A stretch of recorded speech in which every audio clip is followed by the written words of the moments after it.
السلام علیکم او ستړي مشه وکیل خان یم او کوشش کوم چې پراټه جوړه کړم سیده وړو پراته دي او بونو پراته دي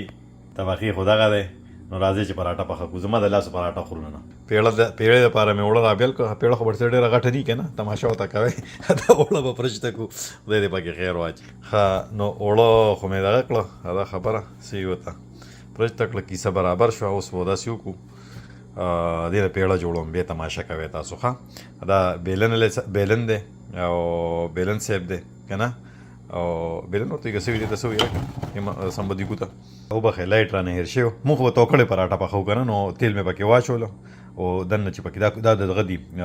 زیتون تیل دی کنه زیتون اولایو آیل چې وته وي نو بس پیړه خو تیار ده اخر سم سره کیمرامین نشته تاسو دا روخه ما خو زه په طبخي باندې ورچوم او کله تیار شي نو زه د چا کوم نو بیا به کیسه کو اولم په دې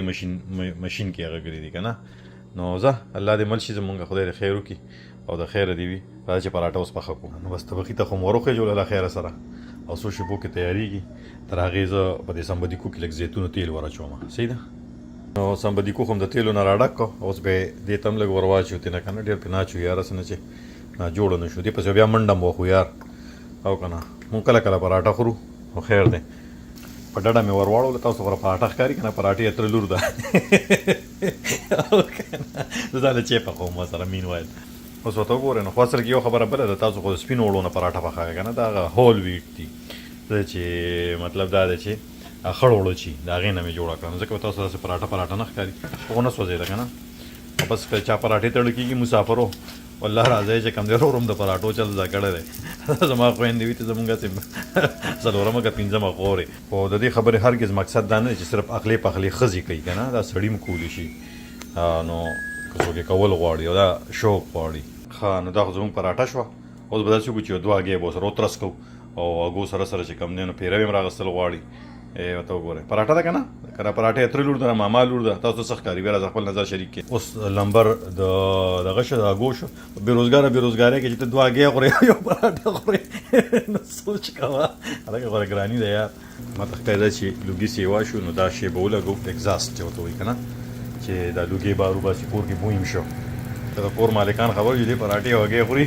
کور نه مې ونه باسي او که نه تاسو خاص بیا چا ته ځای نه ورکوئ زموږ یو ملګری و نو هغه ته به اکثر مور وي بچې واده وکړه چې ښځه د چای او روټۍ او پراټې پخوي نو بس هغه به ورته نه پراټو چل خو ماله په خپله راځي یو ته مور وي بچې وي واده وکړه چې کار نه ستړی راشي ښځه به دله په خپو زور کوي هغه چې واده وکړه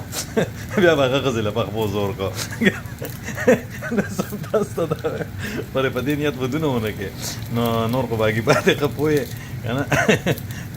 زه صحیح ده نو بس پراټه هم تیاره هګۍ هم تیارې الموست دا ترماس والا پاکستان نه چاره دی کړی دی مالګه چې کوم دی پینک سالټ دی واقع دلته په کاسکو کې مې راغستی تا ته پته شته دا پینک سالټ دا کوم ځای نه راځي دلته امریکې ته دا چې کوم دی نو د سالټ از ا پروډکټ اف پاکستان د پاکستان نه راغلی ده پینک سالټ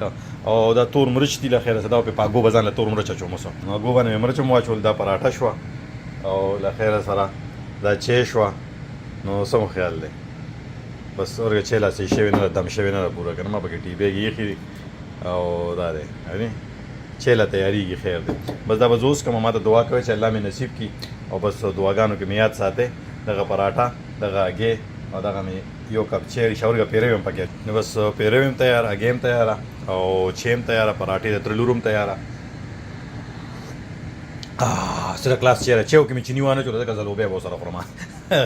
شات به سره خورم که نه زمونږ یو ملګری هغه کیسه کوي زمونږ یو خپل دی هغه چې یو کې چینی نه چې زه لوبیا ورسره خوري شوګر مې کمي زه صحیح ده د دې څخه زه اخلم ایجاد د لوی الله په امان